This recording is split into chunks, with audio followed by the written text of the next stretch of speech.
Son las 10 de la mañana, estamos aquí en los estudios de TV Perú, en vivo y en directo, y no sé qué ha pasado. Doctor, yo estaba con un poco de miedo a la oscuridad. Estábamos oscuras. ¿Tú tienes miedo a la oscuridad? De verdad que yo sí tengo miedo a la oscuridad, pero lo puedo controlar, he podido seguir hablando. ¿Y usted, doctor, tiene algún tipo de miedo? Sí, yo tengo pánico en realidad a la altura. Es algo que me paraliza de una u otra manera. Entonces eso ya no es miedo, eso es una fobia. Y hoy día vamos a aprender cuál es la diferencia entre miedo y fobia. Sin duda. Hoy Cuerpo Médico tiene un programa dedicado a este trastorno de ansiedad que diferencia claramente entre lo que es un miedo, diría, prudente y este que nos paraliza, nos inactiva ante objetos, situaciones, animales y que de pronto perturba nuestra tranquilidad. Es en realidad un trastorno de ansiedad. Y se origina desde la niñez, pero también lo podemos ver en nuestra vida adulta por factor de estrés o por algún tipo de trauma. Y hoy día vamos a aprender cómo tratarlo, doctor. Así es. Vamos a enfocarnos en cómo poder mitigar sus efectos y no hasta controlarlo, porque la ayuda de profesionales con un enfoque multidisciplinario, que ya lo veremos durante el programa, podrá hacer resolver esa fobia que quizá tú tienes y que quizá no sabes que se pueda solucionar. Así que yo creo que no esperemos más. Nos espera un interesantísimo programa hoy aquí en Cuerpo Médico hablando acerca de las fobias. Ya volvemos.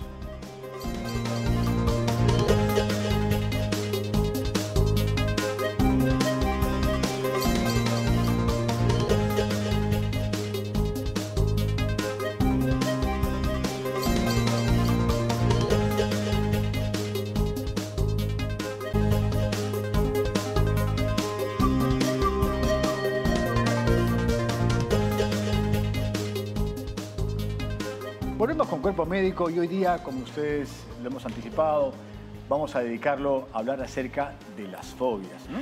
Este trastorno de ansiedad que más o menos lo podrían estar padeciendo más de 700.000 personas en el Perú, consiste en realidad en diferenciar en qué cosa significa un miedo natural ante una circunstancia entendible y cuando esto se convierte realmente en un temor, en un miedo que haces que tú evites determinada estimulación de una situación, de un animal, de una cosa, y hace de que realmente esto pues tenga cambios en el comportamiento de nuestra persona y evite muchas interacciones, porque hay la fobia social, hay la fobia a animales y una serie de situaciones que hoy día vamos a comentar.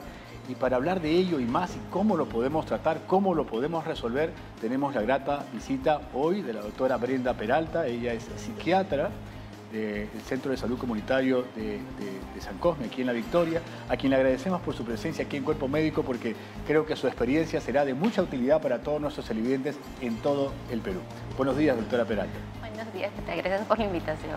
Buenos días, doctor. Un placer tenerla aquí con nosotros para aclarar todas las dudas y, como decía el doctor, la diferencia entre miedo y fobia, porque el miedo es algo natural que nos previene de algún peligro, pero la fobia, al contrario, nos paraliza. Y en casa yo sé que tienen muchas preguntas, así que nuestras líneas telefónicas ya están abiertas y nos pueden llamar al 619-0776, al 619-0777 y al 619-0774. Y como siempre nos pueden escribir a través de nuestras redes sociales, Facebook, Instagram y Twitter a Cuerpo Médico para resolver todas sus consultas.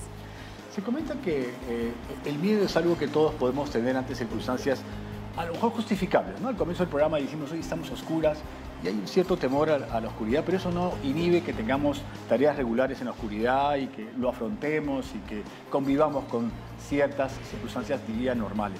Pero cuando algo ya literalmente nos paraliza, yo le hacía referencia de mi caso en particular, que yo tengo temor a la altura, sobre todo en los acantilados, y evito a lo mejor ir a un lugar determinado porque este miedo a la altura termina evitando, por ejemplo, que yo continúe una travesía y no acompañar a mis compañeros, por ejemplo, en una gestión de turismo, ¿no? Entonces ya se constituye esto en un trastorno de ansiedad que debería de ser enfocado por un profesional. ¿Cómo es que ustedes en realidad catalogan una fobia como un trastorno de ansiedad?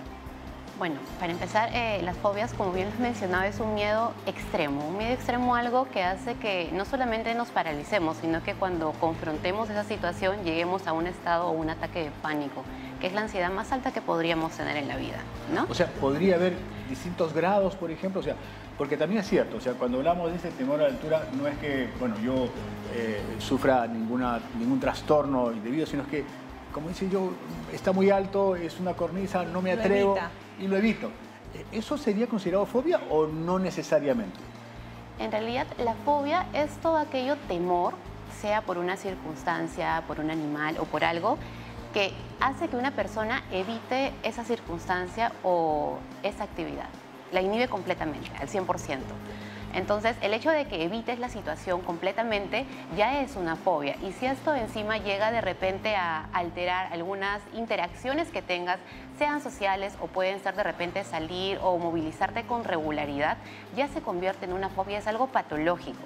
Porque cada vez que tengas que enfrentarte a esta situación, y si esta situación, digas, es más cotidiana, como quizás salir del hogar o estar entre multitudes, las personas que van en transporte público pues están con mucha gente, se constituye en un problema muy, muy fuerte que incapacita a la persona de poder hacer sus actividades normales. Claro, en el caso del doctor la puede evitar, pero también está restringiendo algún tipo de paseo familiar o de amigos, ¿no? Que también es importante. Porque debe haber fobias que son más importantes que otras. Porque, por ejemplo, el subirse al avión para ir a un trabajo. O la claustrofobia, ¿no? Que estamos cerrados, en sitios cerrados no lo soportamos. Entonces eso ya va a cambiar nuestra vida cotidiana, ¿no?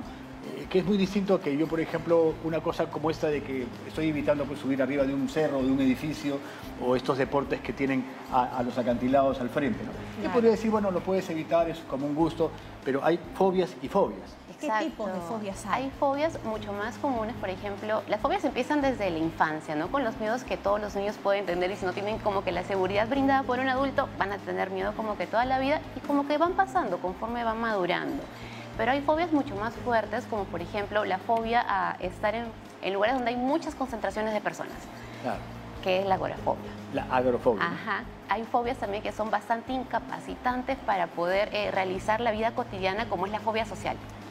Las personas con fobia social tienen distintas alteraciones o distintas formas de evitar la interacción tanto con personas o de exponerse ellos, por ejemplo, a hablar en público, a hacer una exposición.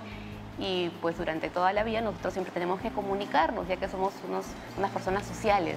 Entonces los limita bastante y eso puede generarles, aparte de la fobia y la ansiedad y el no querer salir, otros problemas como la depresión. Las fobias que son muy incapacitantes y que limitan mucho a las personas terminan desencadenando otros trastornos mentales como son la depresión o los ataques de pánico. Y justo yo tenía una compañera muy chiquita en un curso que llevábamos y le tocó exponer y la niña de tanto nervio se orinó. Y esto generó burla porque todos eran niños. Deriva en otras consecuencias. Deriva en otras consecuencias, entonces no hay que minimizar las fobias y hay que tratarlas. Claro, yo creo que hay algunas que pueden ser tan, diría que light, que bueno, uno podría minimizarlas, pero hay algunas que tienen un impacto en la vida de la persona y en la vida de los demás. Entonces, ahí sí hay que darle un enfoque un poco más serio. Pero ya tenemos la primera inquietud de José Luis, que nos está llamando de Surco. José Luis, muy buenos días. Adelante, por favor. Muy buenos días, doctor. Quisiera hacerle una consulta a la doctora. Adelante, José Luis. Ya. Quisiera preguntar a la doctora, ahora que hemos estado en el tiempo de la pandemia, ¿no? Hemos estado encerrados, ¿no? Y entonces me dio la ansiedad, o sea, miedo hacia la muerte, ¿no? O sea, tenía miedo de no salir. Entonces tuve un tratamiento, ¿cómo se llama?, de un psicólogo para poder salir, de ese trauma que tenía, ¿no? Porque nunca lo he tenido, ¿no? Y tenía miedo, pues, a que me iba a morir, que me iba a dar el COVID, ¿no? Pero quiero saber si después me he hecho el tratamiento, bueno, todavía lo tengo, pero la ansiedad pero un poco leve, ¿no? Pero ya me pasó lo que era muy fuerte. Ok, José Luis, muchas gracias por tu consulta. Yo creo que hemos entendido perfectamente y creo que es la primera pregunta y muy oportuna, ¿no? Porque hemos convivido todos 2 años y medio prácticamente en una condición que nos sorprendió, ¿no? Me acuerdo muy cerca al inicio del día de marzo, me acuerdo previo al Día de la Mujer, me acuerdo, y de pronto el mundo se puso en cuarentena y temíamos la muerte y un clima de incertidumbre. Y creó en muchas personas esta sensación de temor, yo creo que exagerado. ¿Esto podríamos considerarlo una fobia, no? De miedo de salir de Claro, casa. de miedo de salir de casa, ¿no? No, hay gente que se paralizó, ¿ah? Sí, El De miedo todas de las salir edades. de casa justamente es la agorafobia. La agorafobia se clasifica en distintas cosas, pero también es el miedo a salir de casa porque no va a tener a nadie que pueda socorrerlo, que pueda ayudarlo. No puede salir sola la persona y se queda pues encerrada en casa todo el tiempo. Y justamente la pandemia trajo muchos trastornos mentales, entre ellos la ansiedad y la depresión. Y de estos temas de ansiedad se crearon pues las ansiedades generalizadas, los ataques de pánico, pero también la agorafobia de muchas personas que ya no deseaban salir. O sea, un poco para responder a nuestro amigo José Luis, él desarrolló una fobia y luego un trastorno de ansiedad que continuó. A ver, las ¿Cómo lo fobias podríamos están catalogar? clasificadas dentro de los trastornos que tienen que ver con la ansiedad. Dentro O sea, de la clasificación porque de él dice que enfermedades... continúa todavía, debo entender de poco que de él, ansiedad. claro, al principio mientras Claro. hubo el COVID era un cumplidor de las normas, pero ya se terminó, la gente está saliendo a la calle y él todavía no se atreve porque tiene miedo a la calle, ¿no? Entiendo que José Luis sí está saliendo a la calle, pero que el salir y enfrentarse a esa situación le está generando un poco de ansiedad. Y sí, una persona cuando empieza a llevar el tratamiento, sea psicoterapéutico o a veces requiere fármacos, va a tener que enfrentar la situación y esa situación podría generar algún tipo de ansiedad, pero no incapacitarlo. Ahora, los tratamientos son como que a largo plazo y son netamente, en los casos de las fobias, es enfrentarse a la situación que le genera la ansiedad, que le genera la fobia, para poco a poco irla confrontando Ok.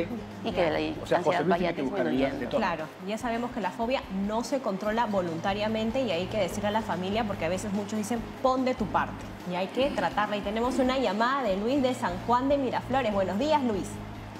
Buenos días, doctora, buenos días. Quisiera hacer una consulta a la doctora si las fobias se transmite, o sea, se hereda de los padres, así, porque a veces yo quiero cruzar un puente y es muy angosto y siento miedo a la altura. Esa es una fobia y si se puede controlar y, como les decía, si se adquiere de la familia, porque a veces yo conozco a mi sobrinito que es tiene 10 años, no tiene miedo a los piricotitos, pero tengo otra niña que es misma edad y tiene miedo a los piricotitos, porque su mamá siempre ha tenido miedo. No sé si transmite así de familia en familia. Muchas gracias por la respuesta. Ok, José Luis, muchas gracias por la pregunta. Esa pregunta también es interesante. ¿Se hereda? Sí. Yo he visto gente que, y me incluyo otra vez, que tus hijos no ha sufrido por el mismo antecedente, porque se habla de antecedente, y no sé si lo hereda o lo contagié y también tiene cierto Claro. temor a la altura.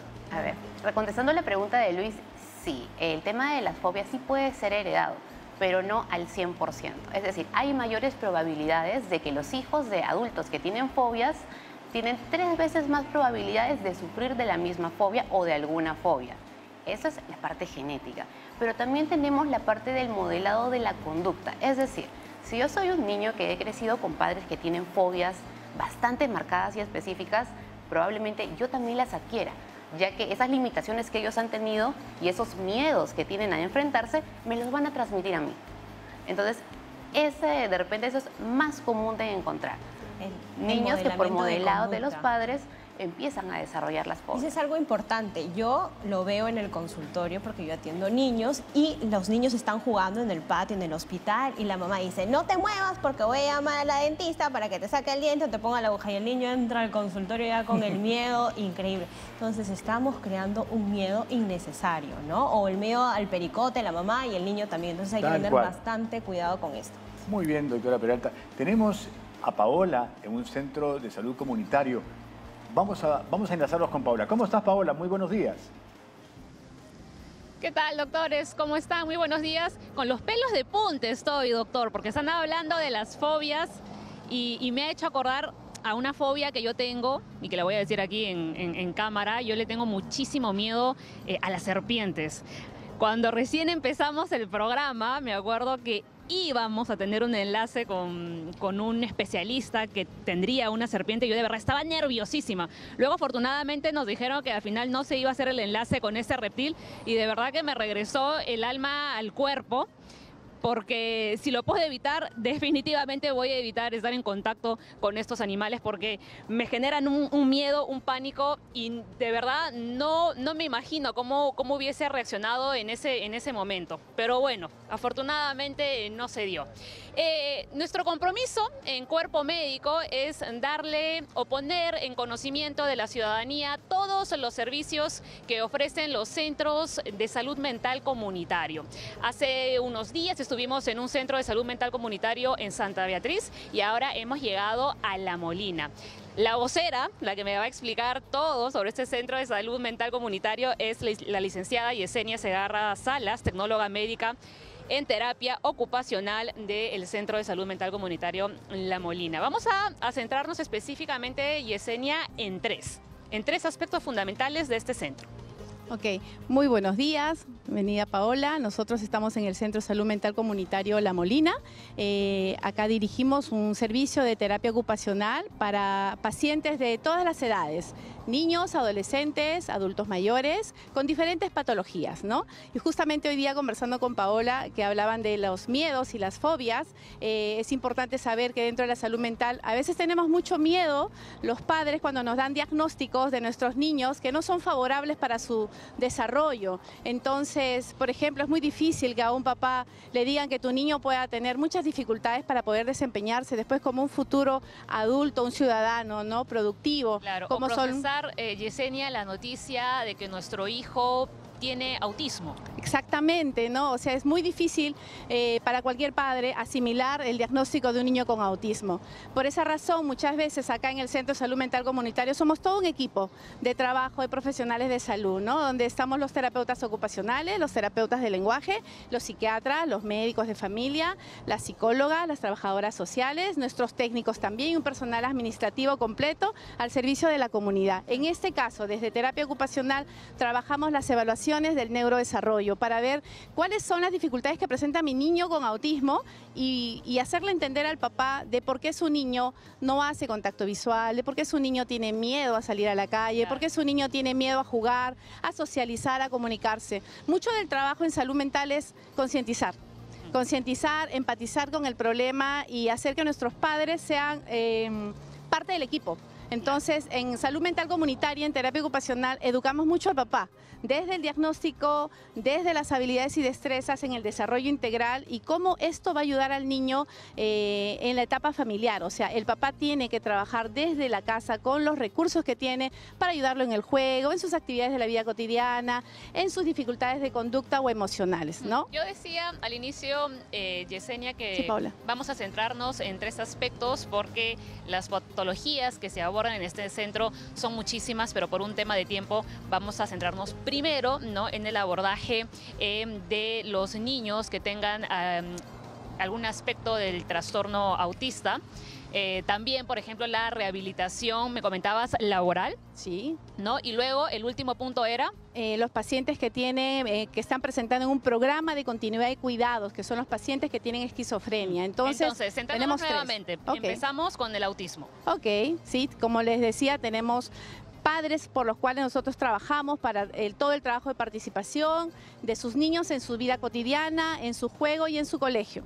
Tenemos pacientes que tienen trastornos mentales graves y que ellos ya están desde tiempo trabajando con una evolución favorable y la rehabilitación laboral es parte del proceso de su recuperación que apunta a la integración sociolaboral, ¿no? Que son pacientes que ya trabajan habilidades para el trabajo, habilidades previas, prelaborales, y acá realizamos un módulo de ventas que es un entrenamiento en habilidades laborales, ¿no? Acá tenemos pacientes trabajando ese tema y también tenemos pacientes del programa de continuidad de cuidados que trabajamos el tema de rehabilitación cognitiva, participación social, habilidades de autocuidado e independencia, habilidades de tiempo libre, ¿no? Son esos tres enfoques. Perfecto. Una persona que quiera atenderse en este centro, Yesenia, ¿tiene que ser referido de un centro menor, me decías? Sí, tiene que ser referido de un centro de salud de primer nivel. Eso, de primer nivel. Ustedes se acercan a un centro de salud de primer nivel, en este caso de acá de La Molina. Acá tenemos 4 centros de salud de primer nivel. Les hacen la referencia, ¿no? Las enfermeras o los psicólogos o los médicos hacen la referencia. con un documento que es la referencia vienen acá al Centro de Salud Mental Comunitario para que luego ingresen a la intervención de todo el equipo, ¿no? Hacen una evaluación integral y luego son derivados a las diferentes terapias. Lo que siempre nos preguntan, ¿hay que pagar algo? Si es un paciente que pertenece al CIS, no paga nada. Y si es un paciente que no pertenece al CIS, que tenga un EPS, otro tipo de seguro, seguro de salud, o que no tenga ningún seguro, paga, los costos son bastante accesibles al público, ¿no? Oscilan entre 10, 12 y 15 soles la sesión, ¿no? La intervención o la... Yesenia, actualmente, ¿con cuántos o a cuántos vecinos de La Molina están atendiendo? Bueno, nosotros ahorita ya tenemos como 4 o 5 años de ingresar en la atención de salud mental en La Molina y tenemos una población de más de 4.500 personas, ¿no? Con diferentes diagnósticos. Nuestro mayor público en La Molina son pacientes adultos que tienen trastornos de ansiedad y depresión. Luego seguimos con nuestros niños y adolescentes que tienen diferentes problemas en el desarrollo o conductuales o emocionales, ¿no? Y también nuestros adultos mayores que tienen dificultades cognitivas o de funcionalidad, ¿no? Yo creo que aquí, Yesenia, lo importante es normalizar el tratamiento de la salud mental. Sí, claro que sí. Así como nos preocupamos cuando tenemos un problema físico, porque tenemos una gripe o porque tenemos un dolor de cabeza, pues también nos tenemos que preocupar cuando tenemos tristeza o cuando tenemos una angustia, porque podemos tener angustia, podemos tener tristeza, pero cuando pasa de la angustia, de la tristeza, la ansiedad y la depresión, a veces no somos nosotros los indicados de saber en qué momento. Entonces ahí hay que acudir a los profesionales de salud mental. Efectivamente, y es bueno saber que hacen un trabajo comunitario, que es lo que necesitamos. Sí, comunitario va en relación a que nosotros trabajamos, si bien es cierto, acá dentro de este contexto del centro, pero también salimos a la comunidad. Salimos a trabajar a la municipalidad, trabajamos con los serenos, con la policía, con los colegios, hacemos charlas, visitas domiciliarias que son muy importantes para ver el contexto de las personas que vienen acá a acudir y que necesitan una intervención integral. Perfecto. Y mucha concientización del tema de salud mental. Muy bien, Yesenia, muchísimas gracias. De nada, Paula. Muy bien, gracias. doctores, creo que hemos brindado la información necesaria y así como hemos visitado este centro de salud mental en La Molina, iremos poco a poco visitando los diferentes centros que se encuentran en diferentes zonas de nuestra capital. Excelente enlace, excelente iniciativa. Creo que el Cuerpo Médico está mostrando muchos servicios en diferentes partes de nuestro país acerca de este abordaje de la salud mental, pero ya comunitariamente, donde la gente vive, donde pasan las cosas y donde debe comenzar el primer nivel de atención también para salud mental con especialistas en este caso. Y ya tenemos otra inquietud de Marco que nos está llamando desde Pucallpa y le agradecemos por haber estado esperando por esta llamada después del enlace. Adelante, Marco, por favor. Bueno, muchísimas gracias y sobre todo felicitándoles a ustedes porque es un programa de excelencia. ¿Y por qué les digo esto? Porque se me llena el corazón de mucha alegría, porque donde ustedes están sentados, yo hace muchos años era el gerente de filiales y gerente de Radio Nacional del Perú. Entonces nosotros hacíamos todo un trabajo de ver cómo estaban las filiales de Canal 7. Y ahora yo me sorprendo y me he detenido a ver a usted como médico y a una preciosa dama que está ahí engalanando totalmente el set, de que se está dando la medicina que necesita la población. Y digo la población no solamente de Perú, porque sabemos que Canal 7 se ve en muchas partes del mundo, no solamente en Perú, pero en la selva. ¿Cómo estamos en este momento? Estamos con mucho sol fuerte, ya comienza la época de verano, ya comienzan todo este temporal, pero vamos al punto del tema que ustedes están tratando. Con el mayor gusto, Marco. Cuéntanos, ¿cuál es tu inquietud? Gracias por tu llamada. La inquietud es la siguiente. Debería de haber programas como el de ustedes, mucho más en la televisora del Estado. De los otros no podemos decir lo siguiente. ¿Por qué razón? Porque somos parte del problema cuando noticias, feminicidio, que le roban, que no puedes caminar seguro. A mí me da mucha tristeza y pánico desde lejos, porque yo estoy en una ciudad pacífica, tranquila, como es Pucallpa, Ucayali. Entonces, eso es un alimento para que haya el gran problema de salud mental. Y yo anteriormente fui jefe de imagen de la Direza Ucayali y he visto el problema de salud mental. Conozco los establecimientos de salud mental aquí en Pucallpa, y definitivamente me voy a ir a algo que ustedes seguramente lo saben, pero lo van a hacer más claro el análisis. Muchas gracias Marco por tu comentario. La verdad que nuestro propósito aquí en Cuerpo Médico es casualmente transmitir un mensaje de salud, de cuidado, de prevención a todo el Perú, porque realmente la señal de TV Perú llega a todo el Perú, al Perú profundo, y es la señal que une a todos los peruanos, como lo dice su eslogan. Doctora Peralta, este tema de las fobias es realmente muy interesante porque creo que no hay persona que no tenga... Paola habló acerca de las serpientes. Entonces, insisto, hay fobias y fobias, y hay algunas que realmente son tremendamente importantes porque realmente tienen un componente que incluye pues, a toda la familia o a uno en su labor. ¿Esto de las fobias tiene tratamiento? ¿Tiene curación? Sí, claro. Las fobias tienen un tratamiento cuando ya empiezan a limitar demasiado a una persona, sea en cualquier aspecto de su vida. Entonces, el tratamiento de todas las fobias es psicoterapéutico. Es decir, tiene que trabajar el pensamiento porque en realidad no es que la situación a la cual se va a exponer vaya a causar eso que realmente hay en su cabeza. Ese es un pensamiento sobredimensionado que tiene a raíz de un miedo.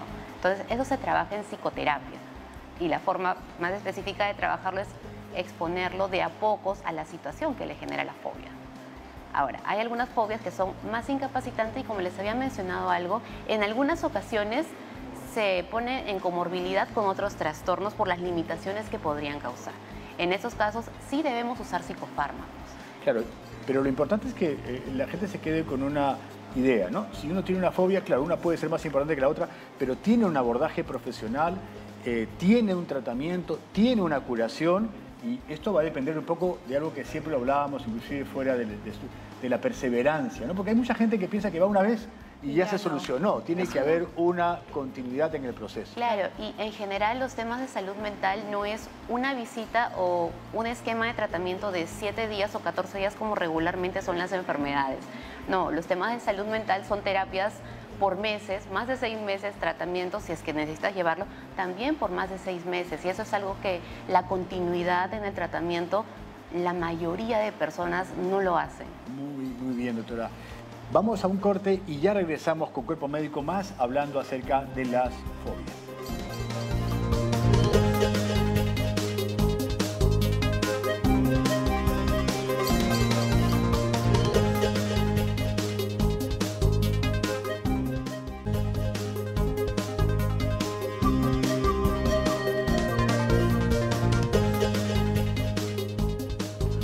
Volvemos con Cuerpo Médico hablando acerca de las fobias, en un programa realmente muy interesante, con muchas inquietudes y quedan muchos en el tapete porque debe quedar claro que el abordaje puede ser cercano en los centros de salud comunitario, pero que tiene solución. O sea, nadie tiene que vivir con una fobia porque todas tienen un abordaje, unas más bellas que otras, pero hay solución. Pero ya tenemos hoy al doctor Jorge Cabrera, quien nos visita en este bloque especial que él nos tiene preparado para hablar acerca de estos suplementos que también pueden producir sedación, tranquilidad. ¿Cómo está, doctor Cabrera? Qué gusto de saludarlo. Doctor Alberto, Rosana, buenos días. Igual a los televidentes y a todas las familias del Perú que están viendo el programa Cuerpo Médico. Estamos realmente muy complacidos de estar con ustedes y sobre todo poderles brindar información que está referenciada, información con evidencia que les puede ayudar de cierto modo a mejorar su estilo de vida y sobre todo procurar el buen vivir, como dicen nuestras comunidades amazónicas. En esta oportunidad tenemos una mesa hermosa con algunas plantas que tienen efectos calmantes o sedantes. Toda la información que voy a proveer para ustedes en este día está en el libro verde. El libro verde nosotros lo podemos descargar de la página del Instituto Nacional de Salud. Por favor, está libre y ustedes pueden descargarlo. Ahí van a encontrar muy buena información. Y en ese libro verde, el doctor Pedro Arellano, que tuvo mucha actividad el siglo pasado, ya fallecido él, nos hablaba mucho acerca de la manzanilla. Matricaria camomila es una planta europea, pero que ha sido introducida por los españoles, fue introducida por los españoles aquí en el Perú y se ha naturalizado. Tanto es así que muchas poblaciones andinas, doctor Alberto, Roxana, la utilizan de manera muy intensiva, sobre todo para hacer infusiones. Por aquí tenemos a la Melissa officinalis, al toronjil, y muchas personas dirán en su casa, pero estoy viendo el programa y estoy viendo hierbas que yo las hago en refresco en mi mesa. ese es el sentido, ¿verdad?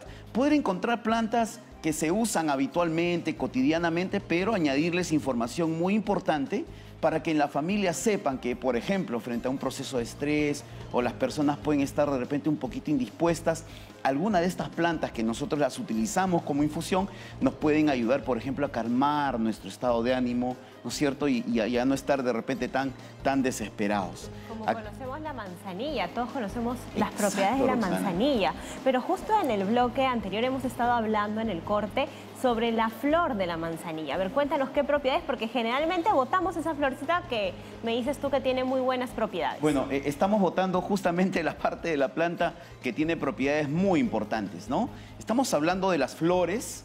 Esta es una cabezuela, las asteráceas tienen este tipo de inflorescencia.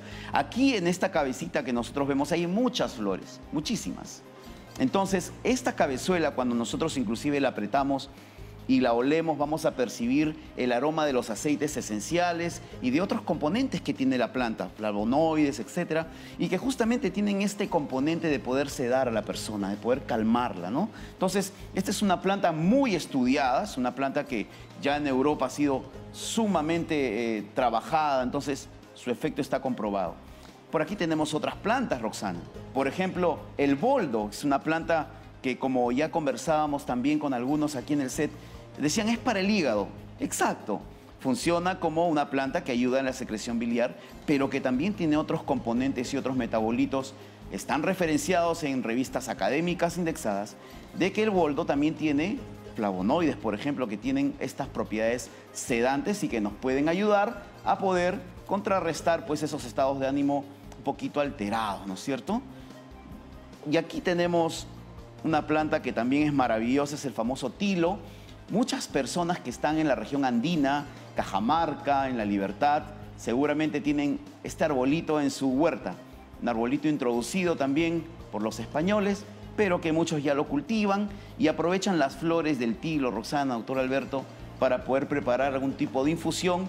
Y como repito, toda esta información está referenciada en el libro verde que ustedes pueden descargar de la página del Instituto Nacional de Salud. Y finalmente, una planta nativa muy importante para la medicina tradicional en el Perú. Sí, no la conozco. Esta es la famosa valeriana, ¿no? La famosa valeriana, este es uno de los tipos de valeriana que vamos a encontrar en el mercado. Eso te ayuda a dormir, ¿verdad? Exactamente, doctor. Esto ayuda a dormir porque tiene pues compuestos. Esto no es mágico, les tenemos que decir a los televidentes, ¿no es cierto? Podemos encontrar información académica, doctor Alberto, Roxana, acerca de las propiedades sedantes, por ejemplo, que tienen estas plantas llamadas valeriana. En este caso estamos frente a una que se llama Perecia pignatífida, es una planta nativa del Perú y que se le conoce como valeriana, porque la valeriana oficial es una valeriana que viene de Europa, llamada Valeriana officinalis, y que también tiene estas propiedades sedantes. Entonces, ¿también lo preparamos como infusión? Cuando nosotros hablamos, por ejemplo, y en el libro verde está referenciado, ahí las personas van a poder encontrar la información precisa de partes duras, como raíces, por ejemplo, hay que hervirlo ligeramente. Un ligero hervor, porque estamos hablando de partes duras. Pero si estamos hablando, por ejemplo, y hay información de esto en las revistas también, de farmacéutica y demás temas relacionados a plantas medicinales, que cuando hablamos de partes blandas, lo que hay que hacer es una infusión. Las partes blandas, una planta que es una hierba, por ejemplo, no necesito hervirla, ¿no? Porque seguramente el calor excesivo también, y eso está referenciado, va a alterar muchos componentes, ¿no? Temperaturas por arriba de 70, 80 grados alteran los componentes de las plantas. Entonces, si es una hierba, la podemos trabajar como una infusión solamente. Fantástico, doctor Gabriel. Yo creo que hemos aprendido mucho. Estas infusiones de boldo, de manzanilla, pueden ser muy útiles para el estado emocional y calmar la ansiedad. Gracias por su contribución, doctor Alberto Rosal. Y tenemos ya una pregunta esperando y le agradecemos a Elba por la paciencia desde Punta Negra. ¿Cómo está Elba? Muy buenos días. Sí, doctor, ¿cómo está? Buenos días, muchas gracias por su atención. La pregunta es, bueno, más que nada decirle que, por ejemplo, se me ha desarrollado como no sé si sea una fobia, pero a lugares cerrados. Como yo vivo en un espacio abierto, tengo un patio amplio, entonces ahora si estoy en un lugar cerrado, me siento, o sea, ¿no? Eso como fastidio, como esa fobia. Bueno, esa es la pregunta. Y también si el asco es como una fobia, porque mi hijo tiene mucho asco a todo y eso lo ha desarrollado de su papá también, que es muy asquiento, digamos, ¿no? ¿Pero asquiento a alguna cosa en especial o es simplemente un...? Porque cuando hablamos de fobia estamos hablando de un objeto, una situación, un animal. ¿Asco a alguna situación en especial? Sí, asco a, por ejemplo, cuando algo para él huele un poco mal o hasta cuando él mismo va al baño, siente asco. Cuando él va al baño, siente asco. Okay. Entonces, esa es mi pregunta. Más que nada eso, ¿no? Muy bien, o sea, cuando él va al baño, siente asco. Entonces, eso me preocupa. Perfecto. Muchas gracias, Elba, por tu pregunta. Doctora Peralta, ¿qué le podemos comentar a Elba? Respecto a Elba, el tema de los espacios cerrados en los que se encuentra y le genera incomodidad, sí podría estar desarrollando una fobia o también una adaptación.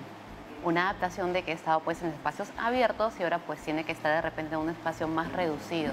Depende de la cantidad de ansiedad o la necesidad que ella tenga de salir de ese lugar para hablar de si ya está desarrollando una fobia. Aún así, cualquier cosa que le genere una incomodidad, un malestar o cualquier situación incómoda para ella, puede acudir a atenciones justamente en los centros de salud mental comunitarios. Y lo segundo que nos mencionaba de su del asco, hijo, ¿no? Eso no está muy preciso, de que tenía asco de repente a los olores o alguna situación, no es considerado una fobia, pero sí es un tema conductual que debe ser visto. Ok, interesante lo que nos has dicho y ahora vamos a ir a un corte, pero regresamos con más aquí en Cuerpo Médico.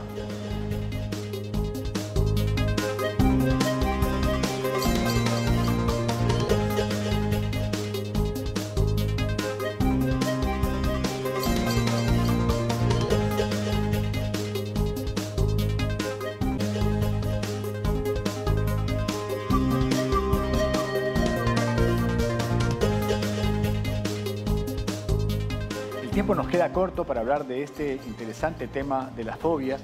Lo estamos abordando con la doctora Peralta y aprendiendo de sus consejos de cómo abordar el tema de las fobias, ¿no? Es un enfoque realmente multidisciplinario, pero tiene que primero considerarse que es una opción que tiene tratamiento y un tratamiento que tiene que ser regular, porque a veces hay que hacer distintos abordajes que yo creo que son importantes que la gente conozca, porque no hay que convivir necesariamente con estos temores. Efectivamente, hemos aprendido que tiene un tratamiento y en algunos casos farmacológicos, pero aquí yo quiero hacer una pregunta que viene mucho de familia, ¿no? Que es el vence tu temor o la fobia, ¿no? Eso pasa muy frecuentemente. Eso pasa muy frecuentemente. Entonces, si yo tengo un familiar que tiene fobia y yo expongo ese miedo, ¿qué consecuencias podría traer? ¿Lo ayudo o empeoro la situación? O lo empeoro. Okay. Sí, atrévete, ¿no? Sin asesoramiento. En el tratamiento final y va regulado a que tú puedas vencer la fobia y enfrentarte a ella, no es de frente. Y cuando el familiar, tratando de ayudar, simplemente expone de frente a la persona a su miedo, a su temor, lo que va a generar es ya un trauma. Ya no es una fobia, ahora va a ser un trauma para la persona poder confrontar esa situación con la situación de que esa fobia desencadena un ataque de pánico que pueda llegar a ridiculizar a la persona. Claro. Y genera mayor malestar. Hablabas acerca del avión, ¿no? Claro, ¿no? Dice, que hay gente que tiene miedo a subir al avión y dice, tú pero no pasa nada, no pasa nada, ¿no? En el caso de usted hay futbolistas que es su herramienta de trabajo porque tienen que viajar. Y no suben al avión. Y no suben al avión y la familia dice, pero no pasa nada, lo minimiza ese ahí está miedo. Nuevamente la pregunta, empujarlo y tú vas, de todas maneras hay que hacer machazo para entrar. Claro. ¿Eso sería el enfoque o habría que abordarlo profesionalmente? Si bien, como le mencioné, el enfoque es eso, no se va de frente a confrontar a la fobia, sino que se trabaja previamente dentro de la terapia cognitivo-conductual mucho con el pensamiento de la persona, ya que los pensamientos de esa persona que tiene, que al enfrentarse a la situación o al objeto, le va a generar algo muy trágico, catastrófico, que en realidad no va a suceder. Entonces, primero se trabaja con su pensamiento y posteriormente, y con acompañamiento, sea de su terapeuta o de la familia que esté entrenada, enfrentarse de a pocos a la fobia. Y lo sensibilizan, me imagino, así como el asma, como las alergias, de a poquitos, ¿no? Justamente, aquellos que tienen terror a ir al dentista, ¿cómo hacen? Sí, yo he estado muy triste porque estaba leyendo que una de las fobias más comunes es ir al dentista. Bueno, el motorcito nomás que suena ya... No, ya prefiero que se... Y ahí viene una etapa conductual que tú habías mencionado al principio de los papás, ¿no? Si te portas mal, te voy a llevar al doctor. Ay, Dios mío. Claro, pero ese sonidito solamente... Que ya ha mejorado, ese sonido, ojo. Y ese sonido incluso se puede asociar al olor que va saliendo o al chispeo del agua que sale pues en tus mejillas. Entonces es toda una situación completa que te trae o te lleva directamente al odontólogo en la situación que no te gusta y lo vas a querer evitar. Pero a veces, como decías, Roxana, te sucede de que nosotros de repente nunca hemos ido al odontólogo, nunca hemos ido a un servicio médico, porque sucede con los servicios médicos, y el niño ya está pavorizado, no quiere ir, no se quiere acercar, ve una bata blanca, se pone a llorar, grita, se desespera, quiere salir, hace berrinche, araña a la mamá, golpea al papá, se va corriendo, se desaparece. Y el niño nunca ha ido a un servicio de salud, pero se le ha inducido, se le ha enseñado que es malo, que es un castigo, que el dentista duele, que la ampolla duele, que la aguja duele, que lo van a lastimar y que es un castigo. Entonces el niño se le ha enseñado que el servicio de salud es un castigo. Doctora, antes que se nos acabe el tiempo, ¿y esos pacientes que de pronto se me desmayan cuando ven sangre? Porque hay gente que... no, pero el tipo bien bacán así, ¡pum!, se te desploma ante un poquito de sangre, ¿no?